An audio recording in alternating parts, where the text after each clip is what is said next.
penalties. The paper looked amateur, and when I checked the supposed committee name, it didn't even exist in the county records. She had literally made up a new group overnight.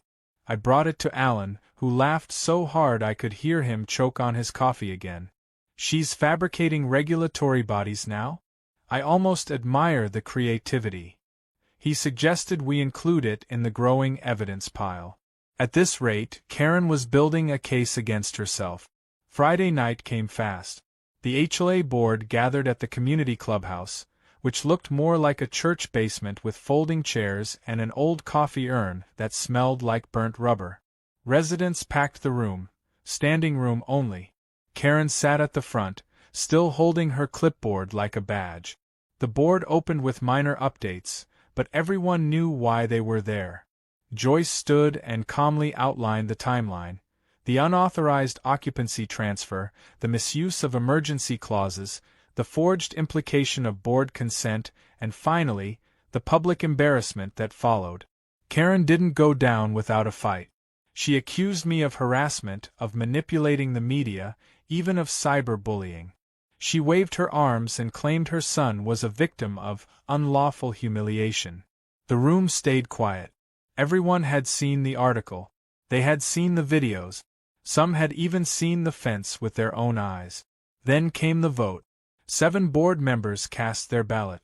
1 abstained. 5 voted for removal. Karen stared ahead, motionless. The silence that followed was suffocating. Then Tom stood and announced, effective immediately, Karen is suspended from HOA presidency pending final review by legal counsel. Joyce will serve as interim president. Karen didn't argue. She didn't yell.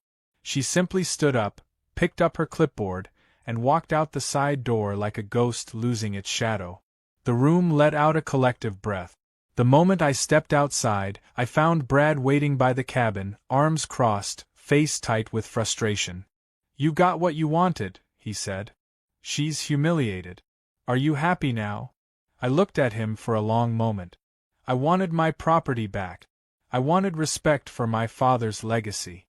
The humiliation? That part she earned on her own. He muttered something under his breath and walked away. The next day, Karen's golf cart was gone from the driveway. Her porch plants sat unwatered. Word around the lake was that she was staying with her sister in the next town over. Brad moved out 2 days later. I watched him haul 2 suitcases to his beat-up car, take one last look at the fence, and drive off without a word. For the first time in weeks, the cabin was empty again. I stepped into the quiet, standing on the line where the fence split the house. Slowly, I ran my hand along the wood and exhaled. The final paperwork for the landmark designation was in motion, the HOA had no control, and the battle was ending. But part of me didn't want to take the fence down. Not yet. It stood as a monument, not of division, but of justice. A reminder that people like Karen can only push so far before someone pushes back. That night, I sat on the lake deck, the moon reflecting off the water, the cool breeze rustling the trees. My dad's favorite old lantern hung from a nail beside me, glowing soft and steady. For the first time since this started, I didn't feel anger or pressure or the need to prove anything. I just felt peace, and I knew that whatever came next, I had already won. Not because I fought harder, but because I outlasted the noise and stayed true to what mattered. A week after Karen's quiet disappearance from the neighborhood, the silence she left behind felt almost suspicious. No more unexpected citations, no golf cart circling like a territorial hawk, no calls to mandatory HOA meetings that were really just her personal lectures. It was like the neighborhood exhaled all at once, and yet, I couldn't shake the feeling that her story hadn't ended, it had only retreated. I kept the fence up, not just as a barrier but as a message, and that message was being heard loud and clear by the neighborhood. Cars slowed as they passed. People snapped photos. Some waved. A few even dropped off thank you notes in my mailbox. I had become, whether I liked it or not, the guy who stood up to the tyrant and won. It felt satisfying. But I knew Karen better than most. She wasn't the type to accept defeat, Not completely. She'd spent years weaving her power through the HOA board and the social structure of Whispering Pines. She wasn't going to let one vote exile her without a counterpunch. 3 days later, the counterpunch arrived in the form of 2 police cruisers pulling up to the edge of my driveway while I was chopping firewood. The officers were calm but serious. One stepped out and asked if I was the property owner. I told him yes. He asked to come inside to verify a complaint. I asked what kind of complaint. He glanced at a printed sheet and said, "Allegation of illegal structure modification and unsafe occupancy." I almost laughed.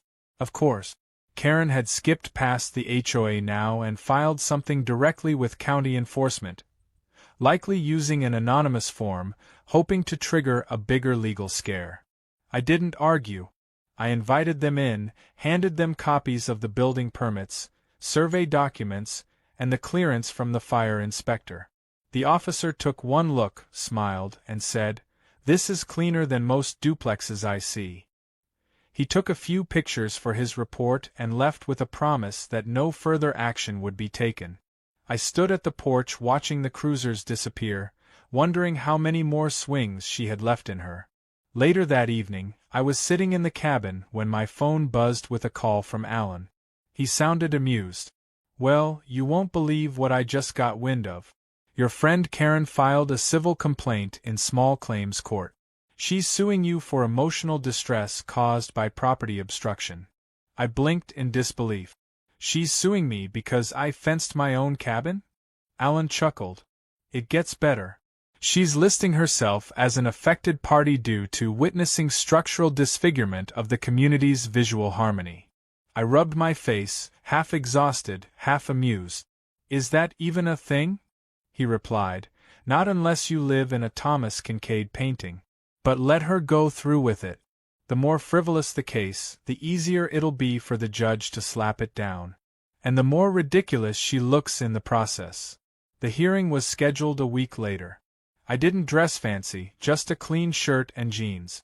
Alan came with me, wearing a grin like he was walking into a sitcom.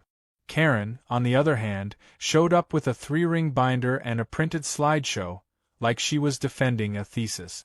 She opened by claiming I had single-handedly destroyed the communal aesthetics of the lake community, that I had created a psychological barrier for her son Brad, and that the fence itself constituted an act of aggression. The judge looked at her, then at me, then at the pictures. Alan laid out our side simply, with the easement document, the survey, and the footage of Brad entering the property without permission. The judge raised an eyebrow at the HOA clause Karen tried to invoke, then looked up and asked her a single question. "Do you or your son have any ownership, rental contract, or legal claim to this property?" Karen tried to sidestep the question by going on about community agreements and implied custodial stewardship. The judge cut her off and repeated the question. When she stammered and admitted no, he dismissed the case in under 2 minutes. It wasn't the victory itself that felt good, it was the way Karen stood there, clutching her binder like it could protect her from the gavel that had just smacked her down. She didn't say a word as she left the courtroom, just kept walking, head low, heels clicking down the hallway like the final ticks of a broken metronome. Outside, Alan patted me on the back. "I think that's the last we'll hear from her for a while." I nodded, but I wasn't so sure. She wasn't the kind to go quietly, but at least now she was exposed, defanged, and out of power. The community knew. The legal system knew. And more importantly, she knew. Over the next few days, the mood in the neighborhood shifted entirely. People were less guarded, more cheerful. I got invites to block parties I'd never been welcome at before. One afternoon, a kid rode his bike up to the edge of my driveway and asked if the legendary fence was real. I walked him over and let him see it for himself. He giggled like it was a theme park attraction. Word spread further than I expected. A YouTuber even asked if he could film a tour of the cabin for a video on craziest HOA disputes. I declined, but the fact that people were still talking about it weeks later meant the story had stuck. Karen hadn't just lost control, she'd become a cautionary tale. And just when I thought the last twist had played out, I got a certified letter from the county. The historic landmark application for the cabin had been approved. Effective immediately, my father's cabin was listed as a protected heritage property under state preservation code. That meant no future HOA, no board member, no community vote could ever lay a finger on it without going through a massive state-level bureaucracy. I held the letter in my hand for a long time, feeling like I'd finally closed the circle. What started as a ridiculous invasion had become a permanent protection. It wasn't just my cabin now. It was legacy written into law. I laminated a copy of the letter and mounted it just inside the front door. Then I took down the fence. Not all of it, just the part that ran through the living room and kitchen. I left the outside portion standing like a monument, a reminder. I even added a small plaque on the front side of the fence post that faced the road. It said, "In memory of HOA Overreach, June 12th to August 7th. She tried." Neighbors laughed when they saw it. Some took selfies beside it.